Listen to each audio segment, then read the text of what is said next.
আসসালামু আলাইকুম। এই যে বত্তার থেকে এয়ারপোর্ট গেলাম, এয়ারপোর্ট যাই পেশেন্টটা নামাই দিই খাইলে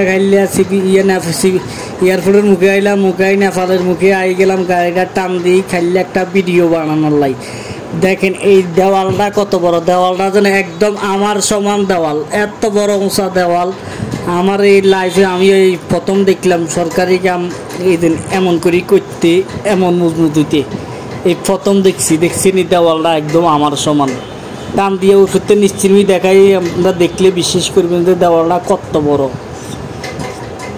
আমি গেছি এখানে রোদটা উঠতেছে একদম সেন্সা নাই, আমার মাথাটা বাসায় রোদটা পরে আমি রোদলাই বলি উমি হিটতারি না।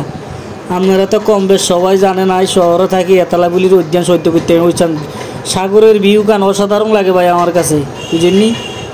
আমি গেছি যাই জানি আমার তো ভাল লাগে না, এই রোদের কারণে আমার তো অস্থির লাগে। তারপরেও আমি খারাই গাড়ি কান থুই সাইজ করি খারাই ওগা ভিডিও করবে বলি খারাইছি। দেখেন সাগরের ভিউ কানে ভাই আত্মেন অসাধারণ একখান ভিউর মতন লাগে। সাগরের ভিউ কান আত্মেন এত ভাল লাগে, এইটা আপনারা ঘরে বলি আমি বুঝে দেখতাম না। আপনারা যদি পারেন আমার ভিডিওটা লাইক করুন।